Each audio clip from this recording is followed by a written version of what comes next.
Okay, ich weiß nicht, ob man das jetzt gerade erkennen kann, aber es ist 3:45 in der Nacht. Das wird ein bisschen ein anderes Video, als ihr es von mir gewohnt seid. Und zwar wird das ein kleines Real Talk Video. Ich sitze hier gerade in unserer neuen Villa und dachte, ich nehme jetzt einfach mal so ein kleines Real Talk Video auf. Meine Gedanken dazu, wie ihr es hinkriegen könnt, euer Leben in den Griff zu bekommen oder auch euer Leben so ein bisschen zu upgraden, auf jeden Fall. Und ja, einfach meine Insights mit euch so ein bisschen zu teilen. Denn ich weiß, dass viele von euch, die jetzt hier dieses Video sehen, wahrscheinlich auch davon träumen, sich einfach keine Gedanken mehr um Geld zu machen oder auch einfach, ohne sich Gedanken zu machen, so ein bisschen die Welt zu bereisen. Und der erste Gedanke, der den meisten wahrscheinlich kommen wird, ist, wie kann ich am schnellsten, am allermeisten Geld verdienen? Aber was die meisten dabei halt nicht realisieren, ist, dass sie sich persönlich halt noch nicht in diesem Zustand befinden, überhaupt auf so ein Level zu kommen. Und persönlich erstmal auf dieses Level zu kommen, damit will ich euch so ein bisschen helfen. Und es fängt halt schon damit an, mehr zu konsumieren als umzusetzen. Was meine ich damit? Ich denke, du schaust 1000 YouTube-Videos, Reels oder auch TikToks, die für dich super inspirierend sind, wo du dir wahrscheinlich selber denkst, okay, das werde ich in 2 bis 5 Jahren wahrscheinlich sein. Aber dabei bleibt es dann halt auch meistens bei diesem einen Gedanken. Weil was genau tust du genau in diesem Moment?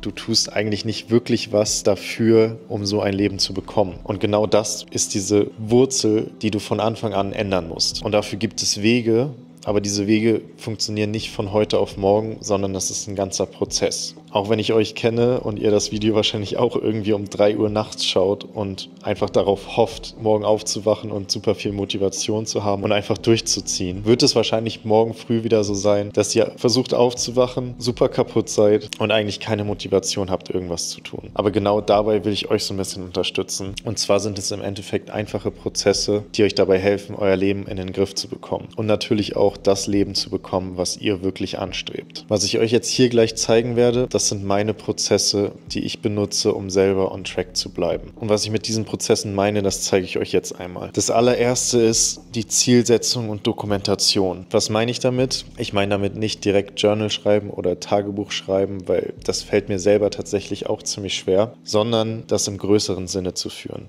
Ich habe das schon mal in ein paar älteren YouTube-Videos angesprochen, aber das ganze Konzept nennt sich Quartalsziele setzen. Und ich habe euch in der Beschreibung ein Template reingesetzt, das könnt ihr euch gleich downloaden und dann einfach in euren eigenen Notizen so ein bisschen nach diesem Video aufschreiben. Aber ich zeige euch jetzt hier einmal kurz, wie ich das gemacht habe. Ihr seht jetzt hier so nebenbei mal einen kleinen Ausschnitt aus meinem Bildschirm. Und zwar, das erste, was ihr macht, sind euch Jahresziele zu setzen. Diese können auch gerne hochgesteckt sein, aber es sollten Ziele sein, welche ihr in dem Jahr erreichen wollt oder auch was ihr an euch selber ändern wollt. Danach setzt ihr euch für das nächste Quartal eure Ziele. Ihr seht jetzt gerade in meinem Screen, wir befinden uns jetzt im 3. Quartal. Das heißt, der Juli hat gerade gestartet. Deswegen, ihr seid sozusagen noch gut dabei, wenn ihr jetzt startet. Was ihr dann machen könnt, ist eure Quartalsziele nochmal selber zu unterteilen. Ich habe das früher so gemacht, dass ich meine Quartalsziele zum Beispiel in Persönlichkeit, Uni, was ich in der Uni für Ziele mir gesetzt habe und was ich als Business-Ziele mir gesetzt habe,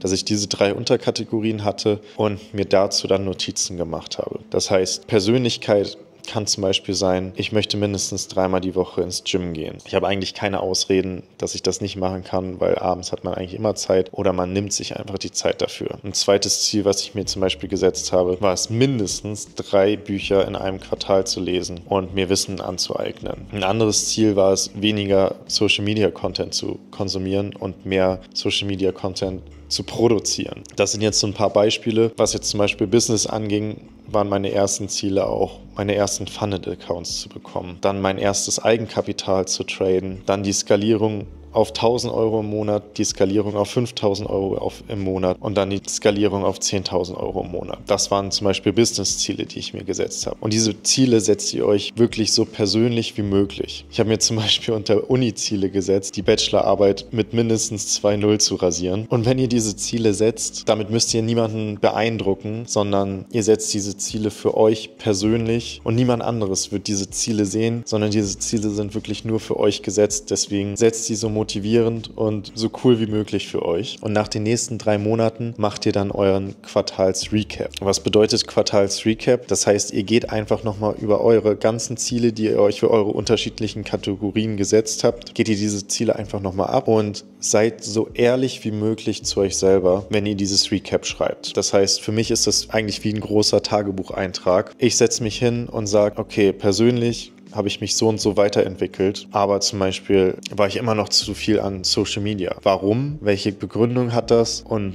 warum konnte ich das nicht ändern? Dann bin ich hart zu mir selber, weil es bringt einfach nichts, sich selber anzulügen, dass man sagt, okay, ich hatte zu wenig Zeit dafür oder das und das ist dazwischen gekommen. Seid wirklich ehrlich zu euch selber und ihr wisst selber, ihr könnt euch die Zeit nehmen und habt eigentlich gar keine Ausreden dafür. Und wenn ihr euer Quartalsrecap geschrieben habt, dann wisst ihr selber, was ihr im nächsten Quartal wiederum besser machen könnt oder auch so verändern könnt, dass ihr eure Ziele erreicht. Die ersten Quartale, die ihr dokumentiert, sind sozusagen nur für die Dokumentation. Bei mir ist es mittlerweile soweit, ich mache das Ganze seit 2021 und ich gehe meine Ziele, die ich mir gesetzt habe, schon von 2021 oft einfach nochmal durch und sehe einfach das Ganze als Motivation an. Denn ich sehe, okay, vielleicht merke ich heute keine Veränderung. Ich denke irgendwie, ich bewege mich nur im Kreis und sehe irgendwie gar keine Fortschritte. Dann lese ich mir meine Jahresrecaps und meine Quartalsrecaps nochmal durch und merke einfach, wie krass ich mich in diesen Jahren entwickelt habe und wie krass ich mich sozusagen persönlich gesteigert habe und sehe das Ganze nochmal als Motivation. Auch wenn ihr nicht von Tag zu Tag große Veränderungen seht, aber wenn ihr es euch später nochmal anschaut, werdet ihr merken, wie krass ihr euch selber verändert habt. Soweit jetzt erstmal zu meinen Jahres- und Quartalszielen. Jetzt kommen wir zu einem kleinlicheren Teil, und zwar eurem Day-to-Day-Life. Um das Day-to-Day-Life so ein bisschen abzugraden, ist einer meiner Main-Punkte die Wochenplanung. Ich zeige euch jetzt hier einmal kurz, wie ich das persönlich mache. Ihr könnt das gerne für euch auch so übernehmen. Für mich macht es einfach am meisten Sinn und ich mache das jetzt auch schon ewig so und für mich funktioniert das einfach. Vielleicht funktioniert für euch eine andere Methode. Es gibt viele, viele Tools da draußen, aber was ich tatsächlich nutze, ist Trello. Ich habe das Ganze jetzt mal für euch geöffnet. Ich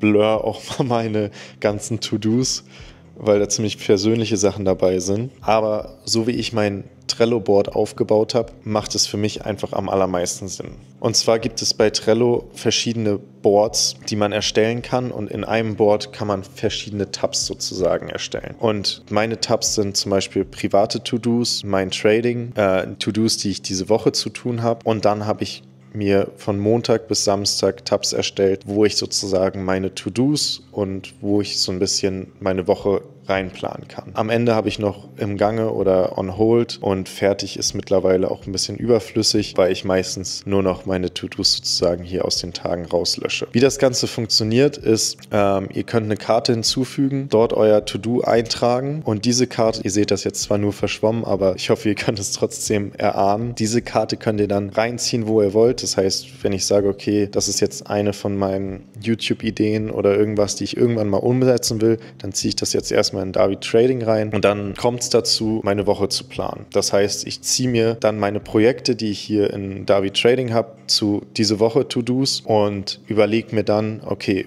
wie kann ich meine Woche aufbauen, dass das Ganze Sinn ergibt und wo kann ich am besten welches Projekt reinstecken. Das heißt, ich nehme das ganze Projekt und ziehe das einfach dann auf Freitag und sage, okay, am Freitag habe ich noch genug Zeit, da habe ich nur das, das und das vor. Das heißt, das passt noch mit in meinen Plan. Wenn es dann soweit ist, dann kann ich das hier einfach wegkreuzen und löschen und dann wird die Karte archiviert und so gestalte ich meine Wochenplanung. Das funktioniert für mich am besten. Dadurch habe ich meine To-Dos jeden Tag so ein bisschen im Blick und das Gute an Trello ist gleichzeitig auch, dass es das als App gibt. Das heißt, ich habe das Ganze auch auf meinem Handy und wenn mir unterwegs irgendwie einfällt, okay, das To-Do muss ich auf jeden Fall noch machen diese Woche, trage ich das einfach in diese Woche ein und gucke, ob das noch irgendwo in meinen Plan reinpasst. Kann das dann zu Hause auch im Browser nochmal aufrufen und kann meine Woche sozusagen so ein bisschen hin und her schieben. Soweit jetzt aber auch zu meinem Day-to-Day. Jetzt habt ihr auch so einen kleinen Einblick hinter meine Kulissen bekommen. Und da ich ja Trader bin,